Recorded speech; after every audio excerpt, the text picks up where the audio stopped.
If you've crossed the threshold of 60, chances are you've spent most of your life giving. You've worked tirelessly. You've raised children. You've shown up for others day in and day out, doing what needed to be done. But now, something shifts. Whether you call it retirement, reinvention, or simply your time, this new chapter holds something different. Not more things. Not more busyness. But better choices.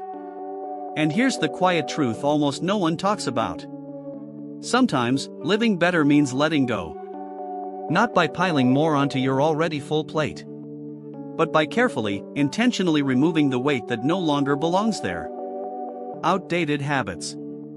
Heavy expectations. Beliefs that used to protect you, but now only hold you back. In this video, we're going to walk through 9 powerful things to release after 60.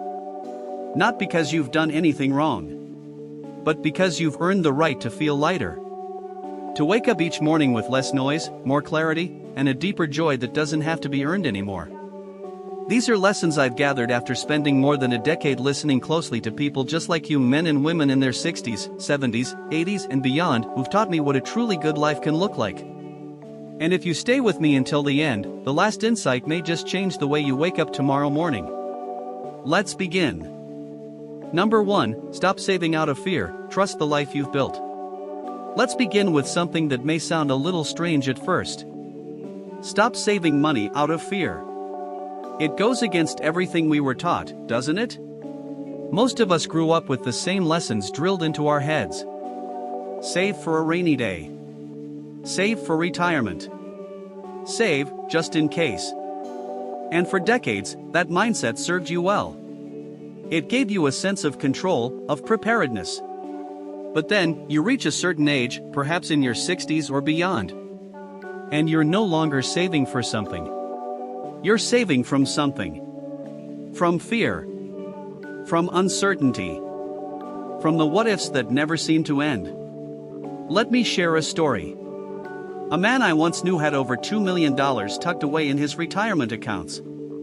No debts. No mortgage. A fully paid off home. More than enough to live comfortably for the rest of his life.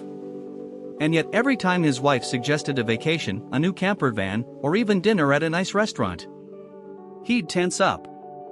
What if something happens, he'd say. What if we need that money later? So I asked him something that made him pause. But what if later never comes? What if the emergency you're preparing for never arrives? That question stayed with him. And maybe it'll stay with you too. You see, saving money is a wise thing. But at some point, you must stop living as if you're still preparing. You're not at the starting line anymore. You're in it. This is the life you saved for. If your essential needs are covered. If you've planned with care. Then the money you saved isn't just for safety. It's for life. It's for joy. It's for shared memories and late sunsets and quiet mornings in new places. You don't need to spend recklessly. You don't need to throw caution to the wind. But you also don't need to feel guilty for living the life you earned. So today, I invite you to flip the question. Instead of asking, what if I run out? Try asking, what is worth spending on while I still can? Because your time isn't later. It's now. Number 2, stop spending on what doesn't spark joy, let your dollars follow your heart. Now that you've given yourself permission to spend, make sure you're spending on the right things. Far too often, our money slips through our fingers for the wrong reasons. Out of habit. Out of guilt. Out of the quiet pressure to keep up appearances or meet someone else's expectations. We buy things to fill emotional gaps we haven't yet named. We say yes to purchases that never truly align with what matters to us. Let me tell you about a woman I once met, Margaret, 73 years old, graceful and honest. She shared how for years, she spent thousands each year on clothes she never wore. On gifts she felt obligated to give. On gadgets she didn't need but bought anyway just because they were on sale. But the one thing she remembered with clarity was a $600 plane ticket. A last-minute flight to surprise her sister on her birthday. They stayed up talking like they were little girls again. Crying, laughing, cooking, reminiscing. And that weekend, she said, was more valuable than all those shopping trips combined. That's the difference between spending and spending with meaning. After 60, your money should be tethered to your values. Maybe it's for travel. Maybe it's for your grandchildren's education. Maybe it's for a cozy chair that finally supports your back after years of discomfort. Or simple dinners with friends that remind you that you're still deeply connected to life. Whatever it is, spend on that. Not on what weighs you down. Not on the noise, the guilt, the hollow obligation. Not to impress. Not to pretend. Not to keep up. You owe no one an explanation for how you choose to enjoy this chapter of your life. And here's a quiet truth worth remembering. Joy doesn't always come with a price tag. Sometimes, the richest moments are the ones money can't buy. An evening on the porch with someone you love. A handwritten letter that brings a smile. A walk through the woods with no phone, just the rhythm of your breath. So the next time you're about to spend, ask yourself, is this helping me live the life I long for? Or is it just another distraction in disguise? Spend deliberately. Spend with heart. Because the goal isn't to have more or even less. The goal is to have meaning. Number 3, stop trading your time for money, unless it still fills you. For most of your life, time and money have been two sides of the same coin. You worked to earn. You traded your hours for a paycheck, day after day, year after year, often through exhaustion, often without applause. And you did it because you had to. That's how you built a life. But now, you've entered a new chapter. And in this chapter, time, not money, is your most precious currency. So ask yourself, gently but honestly, are you still working because you love it, or because you're afraid of what happens if you stop? Does your work give you purpose, or does it just keep you busy? This isn't about retirement as a rule. If your work still lights you up, if it brings connection, joy, and rhythm to your days, then by all means, keep going. But let it be your choice. Not your habit. Not your fear. I once knew a man who taught high school for over 3 decades. When he turned 62, everyone around him asked, "When are you retiring?" He'd smile and reply, "I'll stop the day I stop loving it." And so, he taught until he was 67. Then one morning, he woke up and knew, it's time. He walked away not with regret but with peace. That's what I wish for you too. Because I've also seen the other side. People who stay in jobs they no longer enjoy simply because they don't know who they are without that role. People who fear slowing down, because they've never been taught how to just be. But here's the truth. You can always earn more money. But you can never earn more time. Once a day passes, it's gone. No check, no bonus, no promotion can ever buy it back. So if your work still nourishes you, beautiful. Keep going. But if it's draining your spirit, stealing your presence, pulling you away from the life you long to live, maybe it's time to trade money for meaning. You've already given your time to earn a living. Now, maybe it's time to let your time earn you joy. Number 4, stop postponing the experiences that matter. Someday isn't a day of the week. How many times have you said, "One day, I'll take that trip. Next year, I'll learn that skill. When things settle down, I'll finally do it." But here's the hard truth. Someday isn't on the calendar. And for far too many people, it never comes.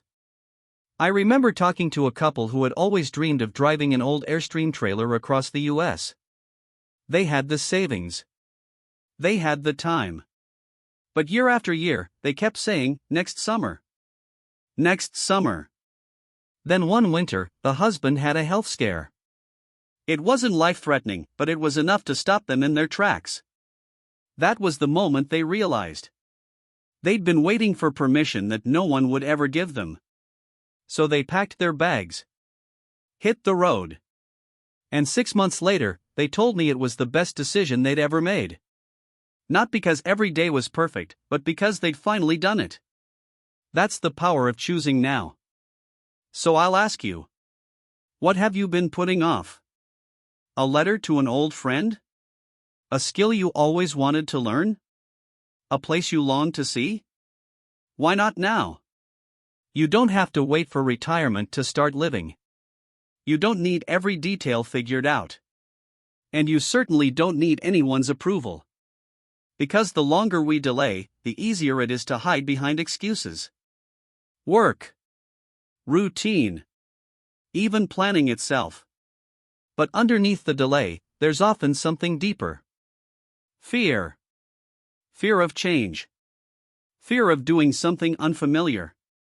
Fear of finally putting yourself first. But what if this year, you let go of waiting? What if you gave yourself the permission you've always hoped would come from somewhere else? You are not too old. It is not too late. And the world still holds magic, no matter how many candles were on your last cake. You just have to say yes. Number 5, stop neglecting your health, your freedom depends on it. Let me say this with all the care in the world. Please stop putting your health last. I know, it's a sensitive subject. But it's also one of the most important conversations we need to have as we grow older. When people talk about retirement, they often ask themselves, how many years do I have left? 15? 25? Maybe more? But here's a better question. How many years do I have left in good health? Because without real, vibrant health, the kind that lets you move freely, breathe deeply, and wake up energized, what does it matter how much is in your bank account? What's the point of a dream vacation, a beautiful retirement home, or financial comfort, if you don't feel well enough to enjoy it? Let me ask you this. Would you rather have $20 million but feel tired, stiff, and in pain every day? Or have just $1 million and feel strong, alive, and full of energy? Most people, when truly honest, would choose the second. Yet oddly enough, many of us still live like we're chasing the first. But here's the good news. You don't have to overhaul your entire life to feel better. You don't have to run marathons or follow strict diets. Start small. Walk a little more each day. Drink water instead of soda. Stretch in the morning. Join a gentle exercise class designed for your age group. Even light movement done regularly and with care can improve your balance, energy, and confidence in ways you wouldn't believe. This isn't about chasing youth or shrinking your waistline. This is about preserving your freedom. So you can play with your grandkids. Travel without pain. Wake up with energy instead of exhaustion. Your body is the vehicle that carries you through the life you want to live. And like any vehicle, it needs maintenance. It needs kindness. It needs your attention. So go ahead, schedule that doctor's visit you've been putting off. Take a walk around the block today. Cook one healthy meal this week. Just one. Because health isn't about being perfect. It's about starting. And the best time to start is now. Number 6, stop worrying about what others think. This chapter is yours to write. Let's be honest. So much of our lives has been shaped by the expectations of others. We've spent decades being the dependable parent, the hard-working employee, the loyal friend. We followed the rules.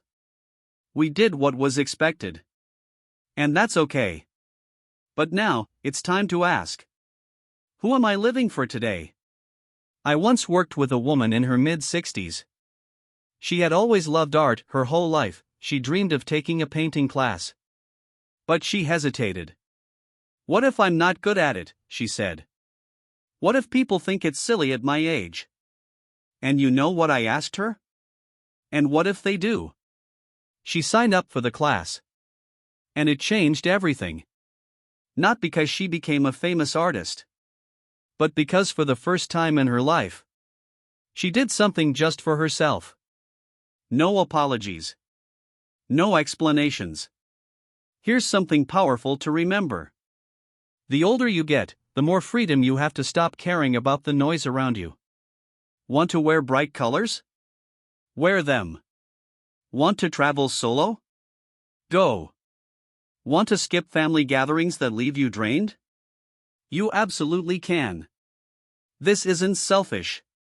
This is you finally living on your own terms so you don't look back with regret.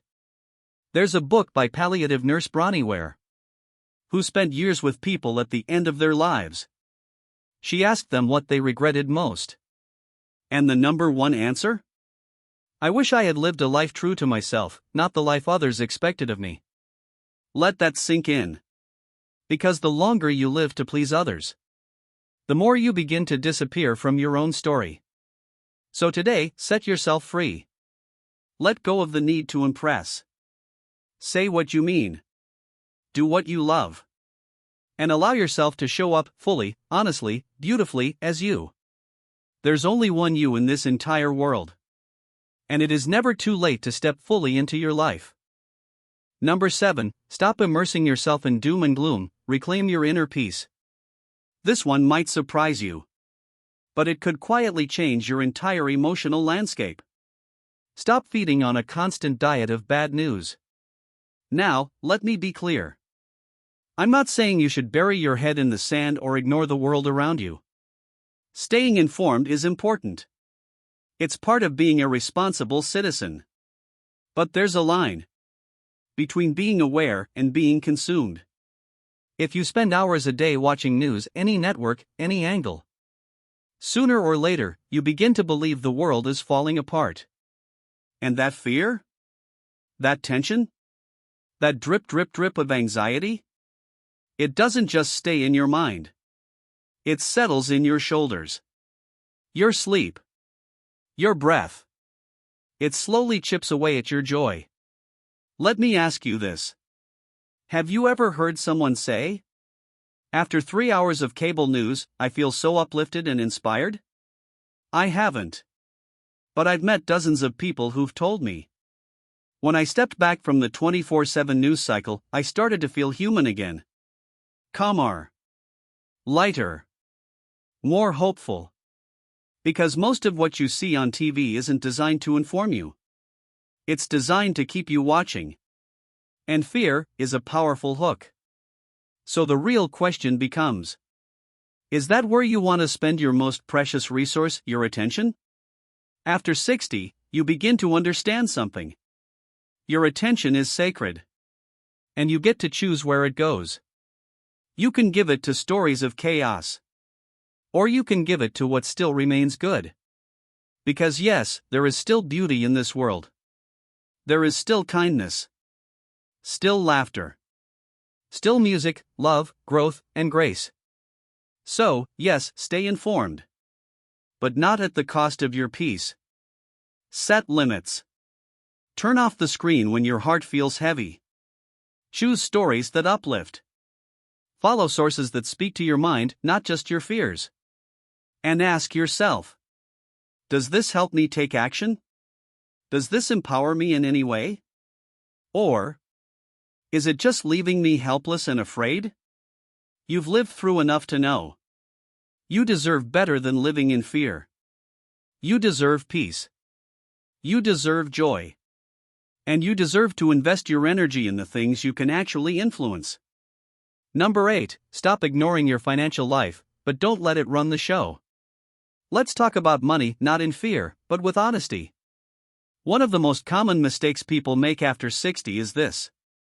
They either avoid their financial reality altogether, or they obsess over every penny. Both come at a cost. Let's start with avoidance. Some folks say things like, "It's too complicated. I'll deal with it later." Or, "I just don't want to look." But the truth is, avoiding your financial situation doesn't make it go away. It just allows uncertainty to grow in the dark. After 60, it's more important than ever to know what your money is doing. How much income do you really need each month? What if your health shifts? Are you prepared? Do you have a plan for the unexpected? You don't have to become a financial expert. But you do need a plan. One that brings you confidence and calm. Now, the other extreme, overthinking everything. You might know someone like this. Maybe it's you. They stress over spreadsheets. They hesitate to take a trip, asking, "Will this hurt my tax efficiency?" They delay joy because of numbers on a screen.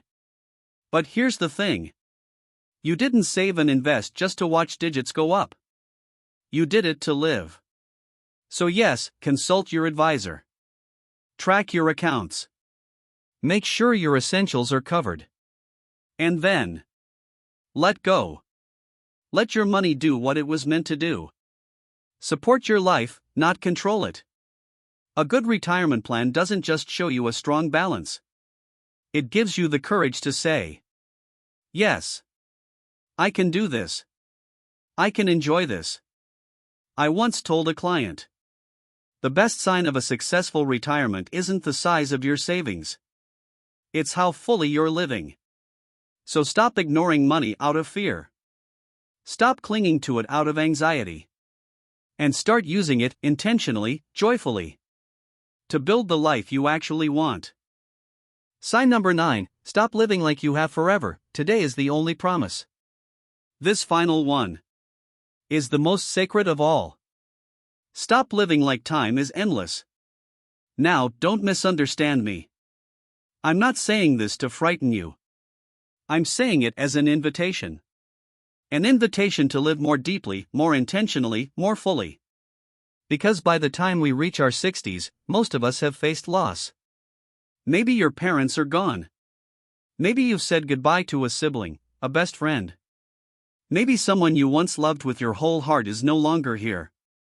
And in those quiet, holy moments of grief, life whispers a truth we often forget. This doesn't go on forever. We know it intellectually. But emotionally, we keep putting things off. We wait for the right moment. We tell ourselves, "Someday. One day. Later." But the truth is, we don't know how much time we really have. And that's exactly what makes today so precious. Sometimes I ask my clients a simple question, one that goes straight to the soul. If you knew for certain that this was your final year, what would you do differently? Who would you call? What would you finally say? What would you stop tolerating? And what would you begin at long last? Most people know the answers instantly. But then, they go back to business as usual. Back to the familiar rhythms of someday. So let me ask you, what's really stopping you from doing some of those things, right now? You don't need a diagnosis or a crisis to wake up. You can awaken today. Right here. Right now. With the full awareness that this life is short. And breathtakingly beautiful. You can forgive someone. You can write that letter. You can book the flight, plant the garden, say "I love you" before that window quietly closes. No, you don't have to do everything at once. But you can begin. Because this isn't about fearing death. It's about honoring life. Honoring the wild, irreplaceable, one-of-a-kind life that is still in your hands. You are here. You are breathing. You have today. And that is more than enough to stop waiting and start truly living. So here we are. You've just walked through 9 things worth letting go of after 60. Not because you've done anything wrong, but because you've earned something more.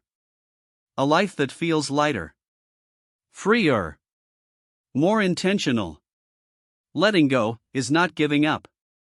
Letting go is making room. Making room for peace.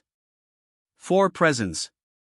For joy that isn't rushed, and meaning that isn't borrowed.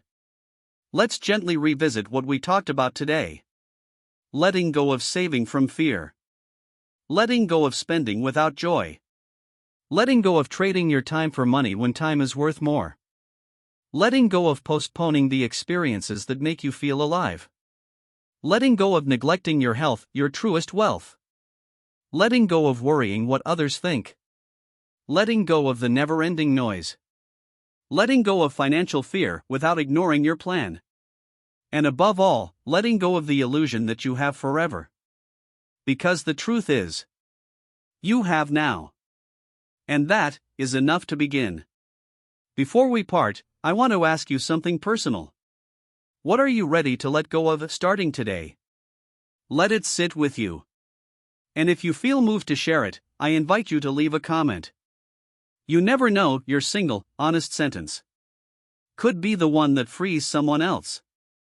And if this message touched you, if it reminded you of your worth, your wisdom, your beautiful unfinished story, share it with someone you care about. A friend, a loved one, a partner, someone else who may need this gentle nudge back to what matters. Here at Elders Insight, we believe aging isn't about slowing down.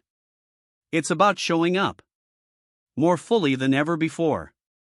So thank you for being here. For your time, your heart, your courage, and most of all, for reminding the world of this simple truth. It's never too late to live a life of meaning, connection, and quiet joy. I'll see you in the next video.